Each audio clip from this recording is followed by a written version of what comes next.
yet to come ashore. Today, 130-mile-an-hour winds are expected to stir up life-threatening storm surge. Andy Blair's chosen to ignore evacuation orders. Being the caretaker of the oldest building in Cedar Key, I just feel kind of like I need to be here. The Biden administration's just announced $95 million to improve Hawaii's electric grid as crews wrap up their search for wildfire victims on Maui. Police Chief John Pelletier. It's been 3 weeks. We have 110 missing persons MPD reports. That means people took the time to actually do a police report. FBI's busted up Quackbot, a notorious hacking network out of Russia. Frank Marcel is an ER nurse in Connecticut. It took a lot longer for orders to get through. It took a lot longer for nurses to find out what the doctors wanted. It took a lot longer for the sending and receiving of labs and the results. CBS News Brief, Deborah Rodriguez. I'm Barb Penny with today's news. Branch Hillsdale St. Joseph Community Health Agency Officer Rebecca Burns said new cases of COVID-19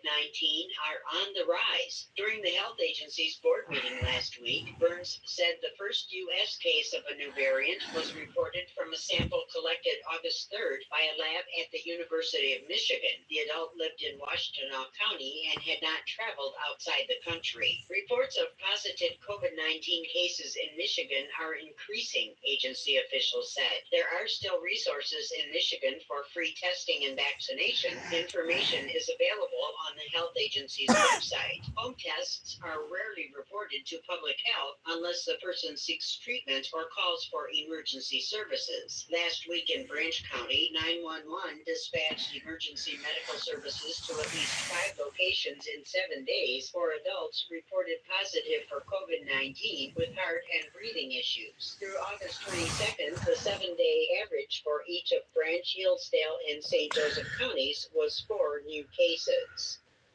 Southwest Michigan Land Conservancy is issuing an invitation to anyone interested in exploring Spirit Springs Sanctuary, a preserve in Cass County near Marcellus. The agency will host a social hike from 5:30 to 6:30 p.m. October 19th. Organizers expect fall color to be at its peak during the relatively easy hike. The habitat is mostly woods and forested wetlands. The hike is free and registration is not necessary. Event organizers, however, request that participants fill out a contact form prior to the hike. The preserve is located off Dutch Settlement Road. For news at any time, please visit our website at WLKM.com.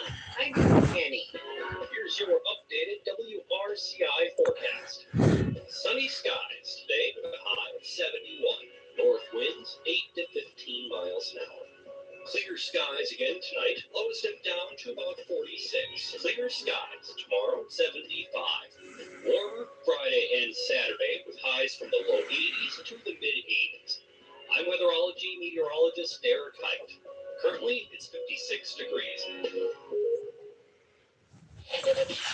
Days on the road. Days on the road, and I'm gonna never get home tonight. To the wrong road again. You're all down that wrong road again. No matter what road you choose, country's got you covered. Continuous country, classic country, WRCI 97.1.